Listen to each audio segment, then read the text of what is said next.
नमस्कार दोस्तों, स्वागत है आपका हमारे चैनल टेल्स बाय यशु पर। यहाँ पर आपको मिलेंगी अनोखी और रोचक कहानियाँ। अगर आपको हमारी कहानियाँ पसंद आती हैं तो कृपया करके हमारी वीडियो को लाइक करें, इसको अपने दोस्तों के साथ शेयर करें और अगर आप इस चैनल पर नए हैं तो कृपया करके सब्सक्राइब करें। आपका हमारे चैनल पर विजिट करने के लिए बहुत बहुत धन्यवाद। चलिए आज की कहानी का सफर शुरू करते हैं। पिछले एपिसोड में हम सब ने सुना था कि जहाँ एक तरफ अरुण कोटी भास्कर अब किंग से मिलने के बाद वहाँ से आ जाता है और वो स्वाति को वहाँ पर किंग के द्वारा दिया हुआ वो लेप का एक बाउल उसे थमा देता है। तो इधर दूसरी तरफ यहाँ पर अब श्वेता क्योंकि क्रिस के साथ यहाँ पर आई थी, तभी उसके कानों में अब लक्ष्य जी की आवाज़ आती है क्योंकि लक्ष्य यहाँ पर अपनी माँ के साथ वीडियो कॉल पर बात कर रहा था। लक्ष्य की आवाज़ को सुनकर श्वेता के हाथ से उसका पर्स नीचे छूट जाता है और वो जल्दी से दौड़कर अब लक्ष्य की माँ के पास आती है तो वो देखती है कि जो उसे लगा था वो बिल्कुल सही था। सामने वीडियो कॉल पर लक्ष्य ही थे। उसे देखकर अब श्वेता को का सच में यकीन जो उसे था कि लक्ष्य जी जिंदा है। अब ये देखकर उसके चेहरे पर एक स्माइल थी तो वो यहाँ पर उसके साथ बात करती है। कुछ देर बात करने के बाद अब वो यहाँ पर कहती हैं अंजलि मोम के बारे में भी प्लीज़ आप वहाँ पर पता करना और हाँ देखना जब आप माँ से मिलो तो उसके साथ वीडियो कॉल पर भी बात भी करवाइएगा। इस बात पर अब यहाँ पर लक्ष्य कहता है ठीक है ये सब तो मैं भूल ही गया था, मुझे तो ध्यान ही नहीं था कि यहाँ पर क्योंकि अंजलि माँ भी यहाँ पर लंदन में ही है, इसलिए चलो मैं बाद में बात करता हूँ। इधर कुछ देर तक बातें करने के बाद अब यहाँ पर लक्ष्य फ़ोन को डिस्कनेक्ट कर देता है तो उधर उसकी माँ भी 108 दिए जलाने के लिए कहती है क्योंकि अब वो कहती है क्योंकि मेरा बच्चा सही सलामत है। अब उसकी ये बात सुनते ही अब श्वेता भी कहती है हाँ माँ आप बिल्कुल सही कह रही हैं। इवन आप अकेले मंदिर क्यों जाएंगी, मैं भी आपके साथ चलूँगी।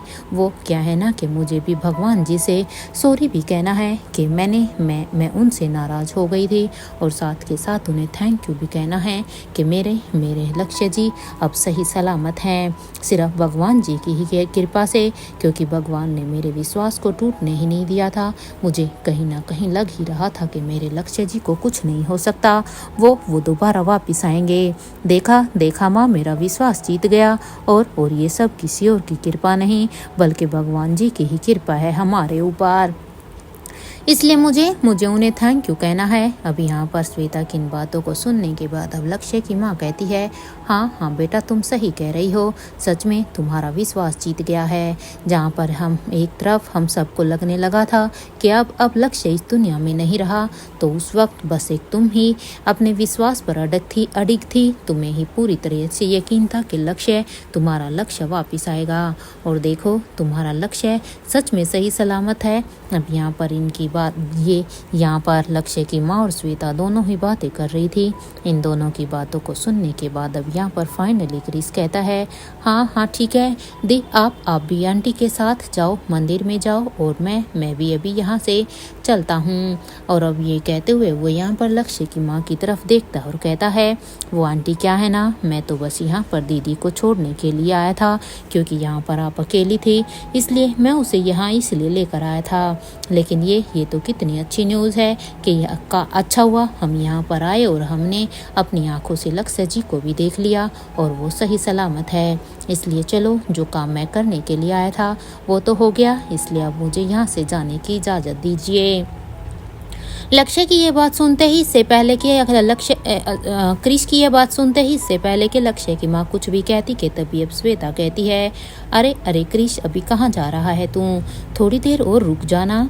अब यहाँ पर श्वेता की इस बात को सुनकर अब क्रिस कहता है नहीं दीदी, मुझे अभी जाने दो, क्योंकि देखो ना अब इतनी बड़ी न्यूज़ जो है और मुझे भी तो ये न्यूज़ अब दादी माँ और नानी माँ को भी तो सुनानी है, क्योंकि इसके बाद अब क्रिश उन्हें बाय बोल कर वहाँ से चला जाता है।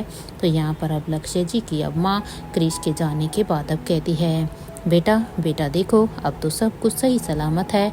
अब तो लक्ष्य जी भी अब तो तुम्हारे लक्ष्य जी भी सही सलामत है, यानी मेरा बेटा सही सलामत है। इसलिए आप अब जाओ, जाकर आराम करो और हाँ, अपना ख्याल भी रखो।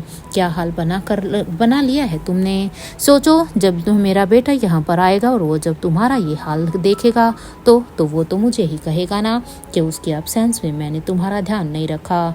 इसलिए देखो श्वेता, अब जाओ और अपना ख्याल रखो और हाँ, थोड़ी सा अपना हुलिये को भी सही करो। अब उसकी इन बातों को सुनने के बाद अब यहाँ पर श्वेता कहती है, हाँ हाँ ठीक है, आप सही कह रही हैं माँ, मैं बस अभी फ्रेश होकर आती हूँ और उसके बाद हम दोनों साथ में लंच करेंगे, क्योंकि कितनी बड़ी खुशखबरी है ना। अब उसकी ये बात श्वेता की ये बात सुनते ही अब यहाँ पर उस लक्ष्य की माँ कहती है, ठीक है अब जाओ, जल्दी से जाओ। और ये कहने के बाद अब यहाँ पर श्वेता हाँ में अपना सिर हिलाते और वो अब अपने रूम की तरफ जाने लगती है। एक तरफ जहाँ पर सन्याल हाउस में खुशियाँ दोबारा से लौट आई थी, तो इधर दूसरी तरफ भीमेश्वरी गांव में यहाँ पर अब तक अनिका, एनी और अवंतिका ने हर जगह पर रोहित को ढूंढने की कोशिश की थी, क्योंकि ये तीनों ही रोहित को ढूंढ रही थी, लेकिन रोहित उन्हें कहीं भी नहीं मिला।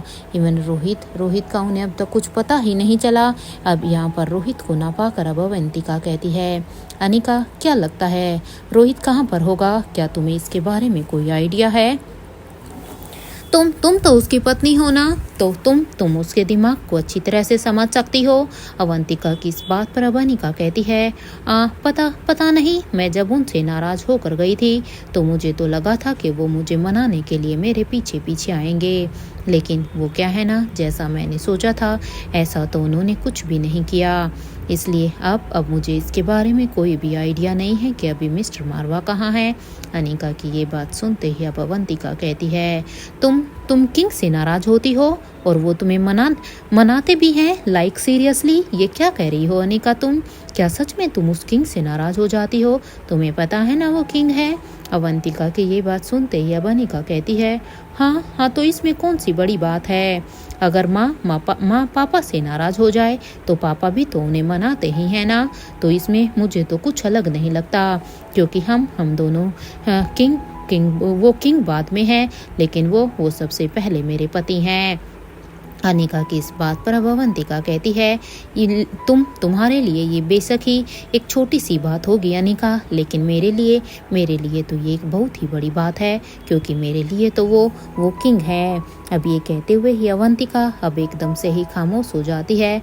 तो वहीं अवंतिका को इस तरह से खामोश देखकर अब अनिका को अचानक से कुछ याद आता है। अब वो सोचती है कि जब जया उसे अवंतिका की जिंदगी से जुड़ा हुआ सच बताया था, तो वो भी अवंतिका को कुछ कहने ही वाली थी कि तभी अब वहाँ पर अभी एक जिएंट ईगल आ जाते हैं। ये वही ईगल थे जिन्हें अनंता ने यहाँ पर भेजा था, क्योंकि अनंता ने साफ साफ कह दिया था कि जाकर इन्फॉर्मेशन अब महारानी को दो, क्योंकि मैं अब महारानी नहीं हूँ। इधर इन जिएंट ईगल को देखकर अब अवंतिका कहती है, अनिका देखो, ये जिएंट ईगल ये तुम्हें कुछ बताने के लिए आए हैं शायद। देखो एक बार इनसे पूछो कि आखिर ये क्या इन्फॉर्मेशन लेकर आए हैं। अवंतिका की इस बात को सुनकर अब अनिका अब जब उन्हें जिएंट ईगल की तरफ देखती है, तो अब यहाँ पर अनिका भी समझ जाती है कि ये जरूर सच में कोई ना कोई तो इन्फॉर्मेशन लेकर आए हैं। इसलिए वो जल्दी से बिना समय गवाए अब उनकी आंखों में उनके साथ आई कांटेक्ट करने लगती है। जैसे जैसे यहाँ पर अनिका आई कांटेक्ट करती है, तो अनिका के चेहरे के एक्सप्रेशन बदलते जाते हैं। उनके साथ आई कांटेक्ट करने के बाद अब अनिका उनकी बातों को समझने के बाद अब कहती है, क्या सच में मिस्टर मारवा वहाँ पर गए हैं, लेकिन उन्हें वहाँ जाने की क्या जरूरत पड़ गई। ये मिस्टर मारवा कभी मेरी कोई बात क्यों नहीं सुनते हैं, इनके मन में जो कुछ भी आता है ये बस अचानक से वही कर जाते हैं। और ये कहते हुए ही अनिका यहाँ पर अपनी एक सोच में थी कि तभी वो यहाँ पर कुछ देर सोचने के बाद अब रानी अवंतिका से कहती हैं, देखिए मुझे अभी के अभी मुझे पेरिस जाना होगा, क्योंकि अब मेरे पास बिल्कुल भी समय नहीं है, इससे पहले कुछ भी अनर्थ हो जाए। अब अनिका की इस बात को सुनकर अब अवंतिका कहती है, तुम इनके साथ ही जाओ अनिका, मैं आर्यन और अलेक्जेंडर को उनके डेस्टिनेशन तक पहुंचा दूंगी, क्योंकि अभी तुम्हारे पास सच में बिल्कुल भी समय नहीं है और इसलिए तुम आर्यन और अलेक्जेंडर की चिंता ऐसा मत करना। अब यहाँ पर अवंतिका की ये बात सुनते ही अब अनिका भी हाँ में अपना सिर हिलाती है और वो भी यहाँ पर एनी और अवंतिका को उसे अलविदा लेने के बाद अब उन जियांट ईगल के नीचे खड़ी हो जाती है। तो वहीं वो ईगल भी अब अनिका के थोड़ा और पास आ जाता है।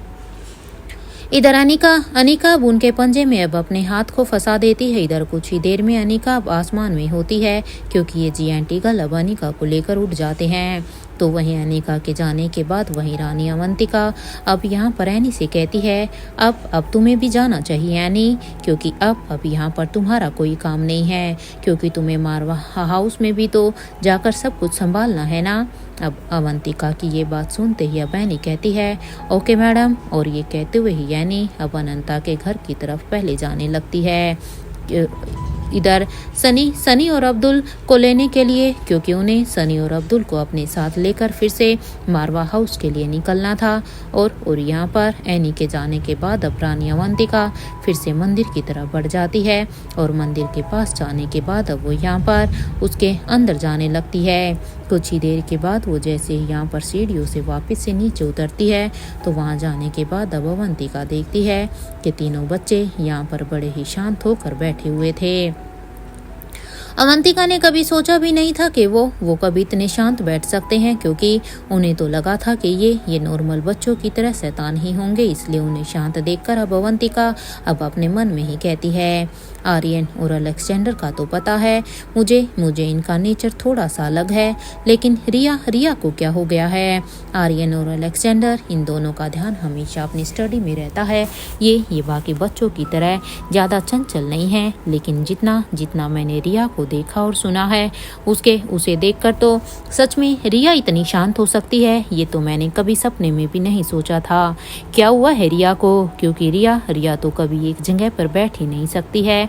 अब यही सोचते हुए ही अब रानी अवंतिका अब बच्चों के पास जाती है और उनके पास जाकर कहती है क्या हुआ है आप तीनों को, आप तीनों इस तरह से खामोश क्यों हो, अब क्या कुछ हुआ है क्या। अब रानी अवंतिका की इस बात को सुनकर अब रिया कहती है नहीं, लेकिन पहले आप बताओ, आप नानी माँ और मम्मा यहाँ तक कि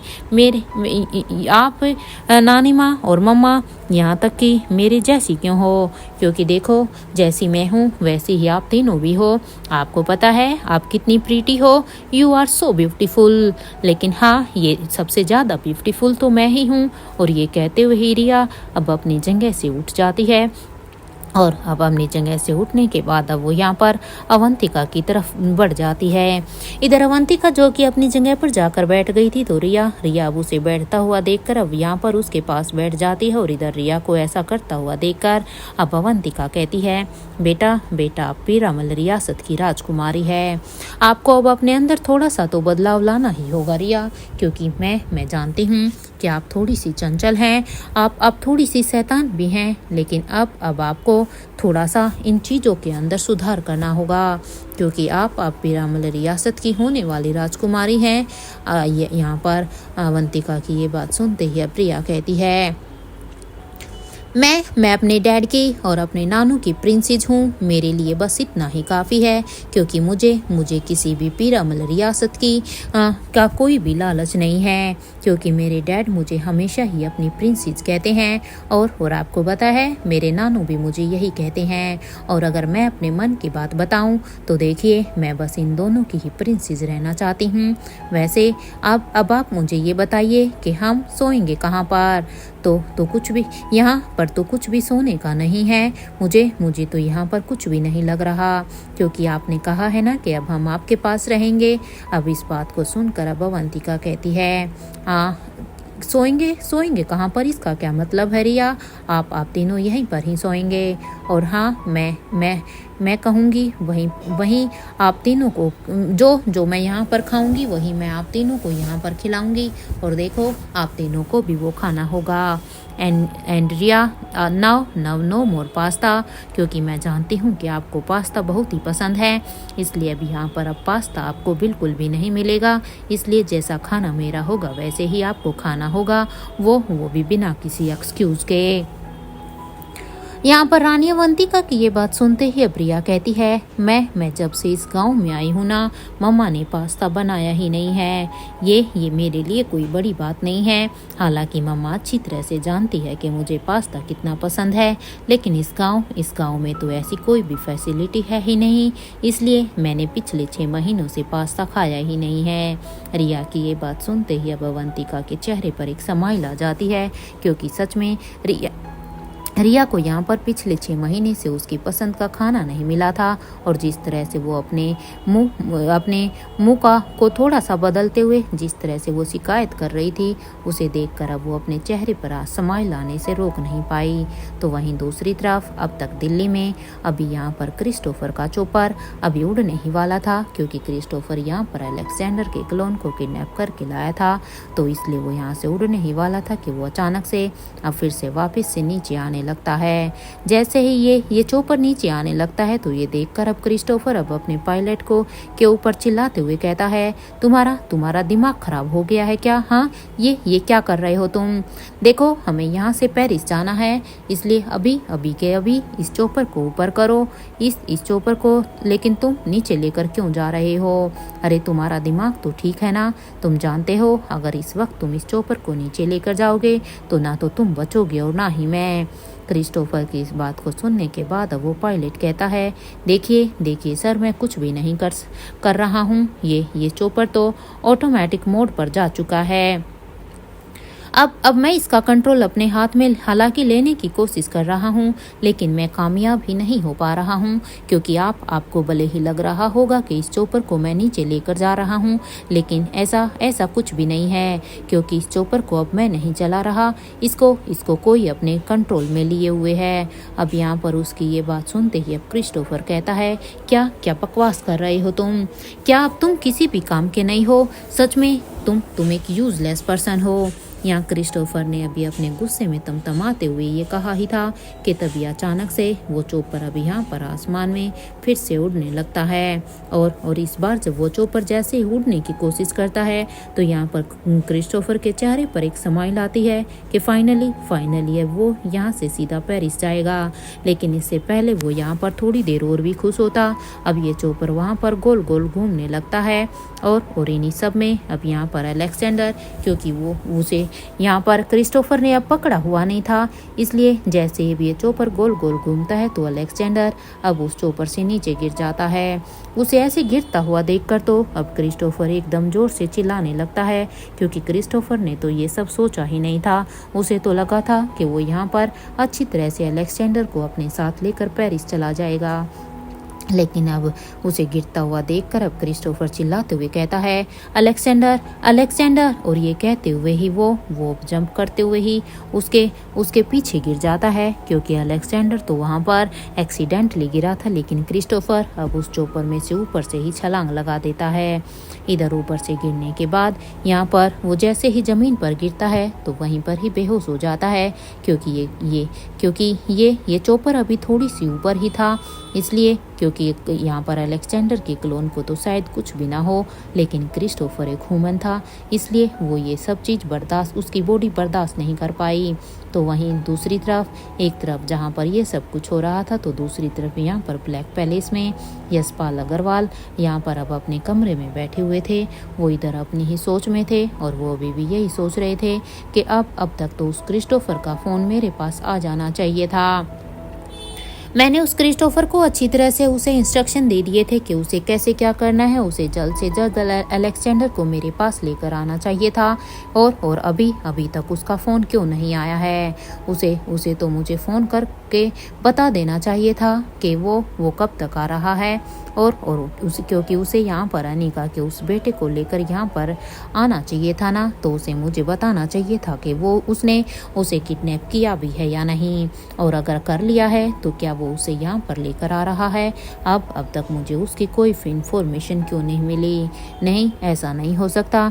इस बार मैं ये दाव चल चुका हूँ, तो इसलिए मेरा ये दाव अब की बार खाली नहीं जाना चाहिए, क्योंकि मुझे हर हाल में अनिका का बेटा, मुझे वो यहाँ पर चाहिए। जहाँ एक तरफ यशपाल अग्रवाल क्रिस्टोफर के फ़ोन का आने का वेट कर रहे थे, क्योंकि उन्हें काफ़ी उम्मीद थी कि क्रिस्टोफर तो अब तक अपना काम कर चुके होंगे, क्योंकि उसे आज यहाँ पर आना था। तो वहीं इधर दूसरी तरफ अरुण कोटी भास्कर, वो भी किंग यानी कि रोहित के पैलेस में आ जाते हैं, और वो भी यहाँ पर चिराग को किंग का दिया हुआ अब लेप लगाने के लिए यहाँ पर आए थे, क्योंकि वो किंग का बताए हुए अनुसार एक काम अपना कर चुके थे कि उन्होंने स्वाति को वो लेप दे दिया था। इसलिए अब चिराग, क्योंकि चिराग को लगाने के लिए लेप यहाँ पर अभी कोई नहीं था, इसलिए वो चिराग को यहाँ पर लेप लगाने के बाद यहाँ से जाने वाले थे। इसलिए जल्द से जल्द वो यहाँ पर उसे लेप लगा देते हैं। और इधर जैसे ही वो यहाँ पर चिराग को ये लेप लगा रहे थे, तो उस लेप के असर से भी यहाँ पर चिराग के माथे पर अब अचानक से पसीना आने लगता है। ऐसा जान पड़ रहा था जैसे ये लेप अब उसकी बॉडी के ऊपर अपना इम्पैक्ट दिखा रहा था। और जैसे जैसे यहाँ पर चिराग के माथे पर पसीना आता है, तो उसकी बॉडी का कलर भी अब अचानक से चेंज होने लगता है।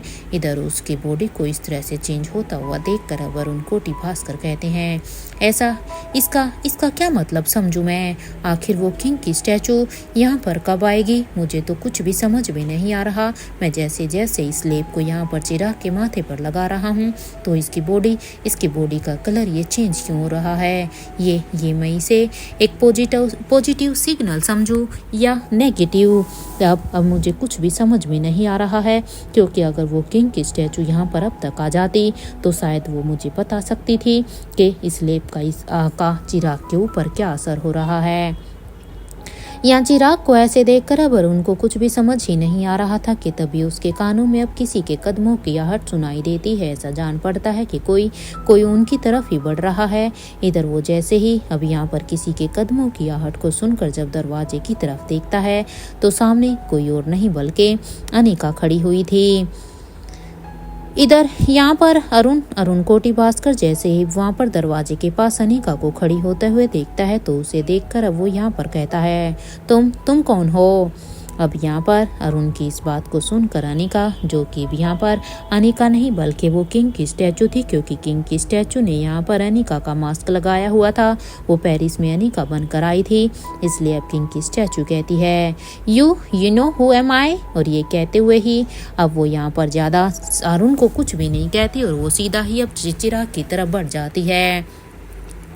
क्योंकि यहाँ पर किंग की स्टैचू यानी आकांक्षा के लिए सबसे पहले अपना काम सबसे फर्स्ट प्रायोरिटी पर था, इसलिए वो चिराग के पास जाकर अब सबसे पहले उसे चेक करने लगती हैं कि इस वक्त चिराग की कैसी हालत है। इधर कुछ देर के बाद उसे एग्जामिन करने के बाद अब यहाँ पर फाइनली अब आकांक्षा कहती है, चिराग को अब किसी भी वक्त होश आ सकता है। ये हमारे लिए गुड न्यूज़ है। अब यहाँ पर आकांक्षा की इस बात को सुनने के बाद अब अरुण कोटी भास्कर कहते हैं, इसका मतलब मैं ये समझूं कि अब हमें बहुत जल्द ही सच का पता चलने वाला है। मैं सच में कितनी बेसब्री से इसका इंतज़ार कर रहा हूँ कि कब चिराग को होश आएगा, और कब हमें आखिर उस रात क्या हुआ था उसके बारे में पता चलेगा। क्योंकि इतने महीनों से चिराग यहाँ पर इसी अचेत अवस्था में पड़ा हुआ है, लेकिन अब शायद हमारा इंतजार खत्म होने वाला है। अनिका गुलेरिया के साथ उस वक्त स्पेशल डिपार्टमेंट के ऑफिसर को सम्मानित किया जा रहा था, लेकिन उस फंक्शन के बाद क्या हुआ था, मुझे वो सब कुछ जानना है, क्योंकि ये बात मैं कैसे भूल सकता हूँ। उस रात तो वहाँ पर स्पेशल डिपार्टमेंट के सारे ऑफिसर्स को, इवन विद अनिका, उन सबको सम्मानित किया जाना था, और उसके बाद तो फिर किसी को कुछ भी समझ नहीं आया। और किंग को कैसे वहाँ सब कुछ जो भी कुछ होने वाला था उसके बारे में कैसे पता चला, और किंग कैसे वहाँ तक पहुँचे। मेरे दिमाग में ना जाने ऐसे कितने ही सवाल हैं। मैं उस रात का सच जानना चाहता हूँ। यहाँ पर अरुण कोटी भास्कर के मन में ऐसे बहुत सारे सवाल थे जो बस केवल चिराग के होश में आने के बाद ही उन्हें पता चल सकते थे। और इन सवालों के साथ ही अब वो यहाँ पर उस दिन के ख्यालों में चले जाते हैं जब अनिका और रोहित दोनों ही नेत्रा के पीछे भागे थे। इधर कुछ ही देर भागने के बाद वो दोनों काफी आगे आ जाते हैं कि तभी अनिका और रोहित दोनों के कानों में भी यहाँ पर एक धुन बजने लगती है। जैसे ही ये धुन बजती है तो उसे सुनते ही रोहित अच्छी तरह से जानता था इस धुन के बारे में कि इस धुन का असर अनिका के कानों के ऊपर क्या हो सकता है।